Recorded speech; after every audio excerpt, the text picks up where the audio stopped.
Being happy and more optimistic is not only good for you, but it can help people become more successful according to researchers. Happiness helps people live longer and healthier lives, a 2022 Harvard University study found.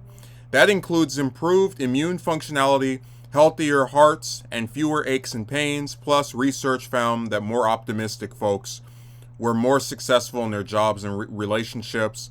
The Harvard study found that optimistic people live about 11% to 15% longer than pessimists and had a better chance of living past the age of 85. Sue Varma, a clinical assistant professor of psychiatry at New York University, said it's not just that people have a natural positive outlook on life, but rather that they work towards it. They have grit, they have tenacity. Varma said they don't give up. Varma explained that thinking pessimistically every so often isn't a problem. In fact, she said it can be highly productive because it gives people a lot of good information about what to avoid. The main problem is when people become mirrored in negativity, she said. So we want to prevent the rumination and the slippery slope that a lot of pessimists have, Varma said.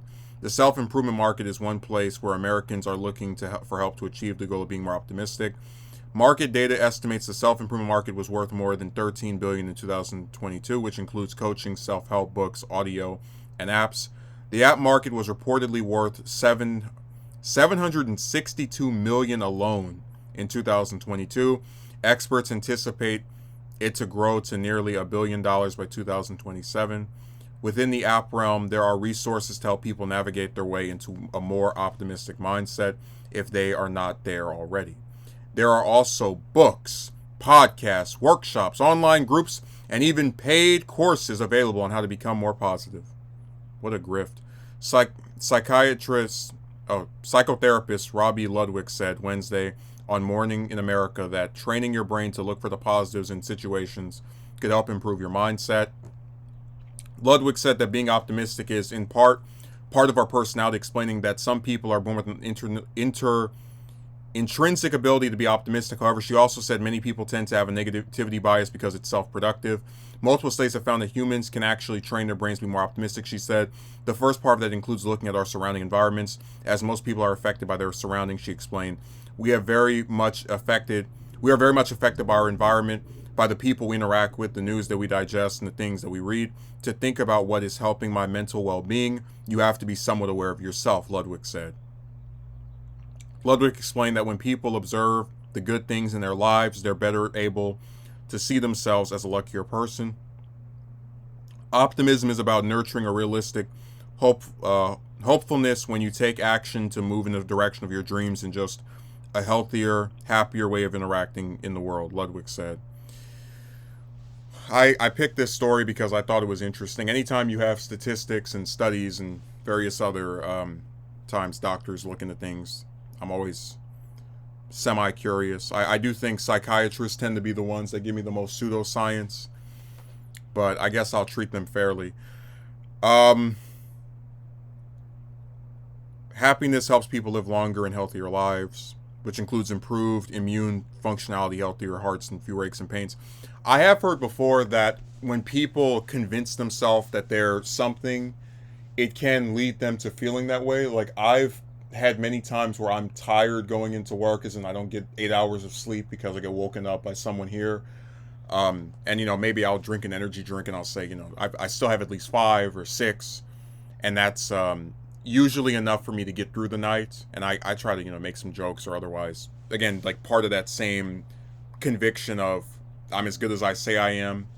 Even if I do think I can probably, when they have me like sit down or go on break, I can certainly feel the ramifications of not getting as much rest as I would have preferred. The healthier hearts part is, I think, a little dubious because depending on what people are eating, their heart's going to feel one way or the other. How happy they are shouldn't matter in that instance, in my opinion. But this study found that optimistic people live about 11 to 15% longer than pessimists and have a better chance of living past the age of 85. Well, again, it's like, do we factor in the fact that at least in America, the life expectancy is decreasing? So, we can say that's due to a number of factors like a lack of access to healthier foods, a lack of access to health care, And of course, somebody having a mindset of, what's even the point of living, right? That can lead them to have a shorter lifespan than someone who's excited to, push 60, 70, 80. But it's also another factor that the article doesn't mention, or at least say, hey, look, there's also these other things that can affect people. People who have a natural positive outlook on life have grit, tenacity. They don't give up. This is what Varma said. And my thing is, I think I'm positive about things that I have a reason to be positive about. So, for example, when I first started working at my job, I said, hey, they're probably going to get rid of me after a month or after a few months, because this is what every other place has done, right? They build you up just to tear you down.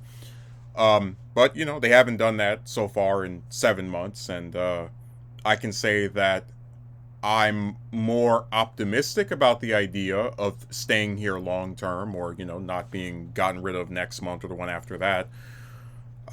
So again, that's something where I'm positive, not because I'm just this naturally optimistic person, but due to the fact that they have acted in a way that is not consistent with the same old crap that we've seen year after year from the I used to call them the excrement employers, the double E's. The article also points out stuff with relationships, and really I try not to get too bogged down in it because it's something we can address elsewhere, but for me, the biggest problem with relationships is that people have to act in a way that gives you a reason to feel a desire to invest in them. If you talk to 10 women back to back for the purpose of trying to get a date or become friends, and it ends in some way that is not desirable, is not preferable, you're probably not going to think woman 11 is going to be any better than the rest. And of course, you don't try to do anything that dissuades this person. But I guess I can give you an example. We talked about the mixed signals queen, for example, on some of these streams and videos, and how one of the first signs of her being weird was the whole, I'm not a very I don't do calls, or I don't do text message, or I don't do calls, and I don't really respond to text messages that well. And I said, okay, that was like a weird, stupid thing that she did, and I thought it was just like exclusive to her and weird. So when I start speaking to somebody else and I talk to her, and this person's like, I'm not really good at texting, and then I asked them directly, can I call you? I don't even do calls with my own family. That's already setting off the, okay, well, we gave this person a chance. We thought, hey, there's a possibility they might be something different. But when we get the same results, it's not us being pessimistic or negative that causes them to do that, because if we were as pessimistic as people are claiming, we wouldn't even bother trying again in the first place. It's simply noticing a pattern and not wanting to see it go all the way to whatever undesirable results you got, like the person trying to, get you fired after you tell them you're done with them. But it's just, that's an example of what I'm saying, where the negativity of a lot of my viewings of things are influenced by bad experiences with those things. That if there were more positive experiences, you would see, I guess, a more optimistic outlook on my part. The main problem is when people become mirrored negativity, so we want to prevent the rumination and slippery slope that a lot of pessimists have. It's funny how a lot of these articles will say it's not bad to have negativity at some, because nobody's always happy, and we've discussed that before. There's plenty of days where I'll have something that I think is good or nice or whatever, right? And then the next day you get mirrored in something else. But I believe I have tenacity and have not given up. And there have been plenty of instances where I felt like it, as recently as this year. We talked about paying all this damn money for this, just the insanity of it all. But I'm still trying, and I like to believe there's a light at the end of the tunnel. Really, the only thing that I just completely abandoned because I saw like nothing improving ever at all, and there's like no benefit to it, is that romance stuff. Where it's just you when you don't give anyone any sign that something is going to improve. Like for example, if I decided to stop working this job after, let's say, 9 months, 10 months. I shouldn't even say that. They might, hey, who's say I'm not gotten rid of next month? But let's just say I stopped being able to work here. I didn't work here after 8 months. At least, at a very minimum, I could say that the one good thing about the job was that now I know there are places that when they hire you, they'll actually retain you. It might be difficult to find them. It might be something that you don't really enjoy doing 3 to 5 times a week, but you know what? At least they exist. You know that you can get something semi-stable, right? So that would be, again, an example of being influenced in a good way by an experience that went in a positive direction that you didn't expect. But with that woman stuff, it's just so redundant. Like, it's always the same thing. You meet some lady, they act like they like you.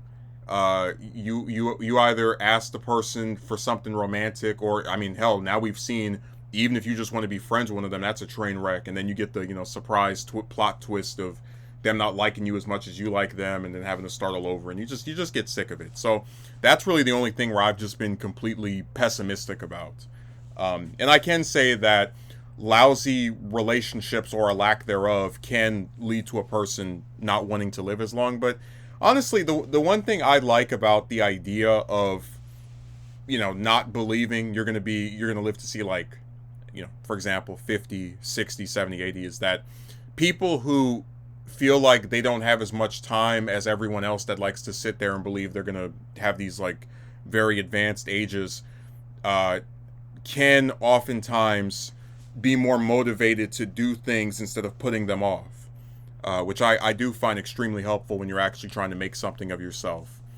Um, so I guess that's the way I spin it. I just thought this study was interesting because anytime you talk about psychology and the way people act, it's more of like a nature versus nurture thing, and just the external factors that don't get referenced or talked about. And also, I love that they point out the grift. All these, like, imagine imagine paying somebody money so they can tell you how to be more positive. It's like, hey, people treat you like trash, and these jobs will get rid of you after 2 seconds, but keep your head up. It's like, give me a reason to be happy, or to have a more optimistic outlook. If you show me some progress or some change, I can accept it and be glad, or accommodating of it. But if I'm given nothing but a sewage of crap, I'm gonna see it that way.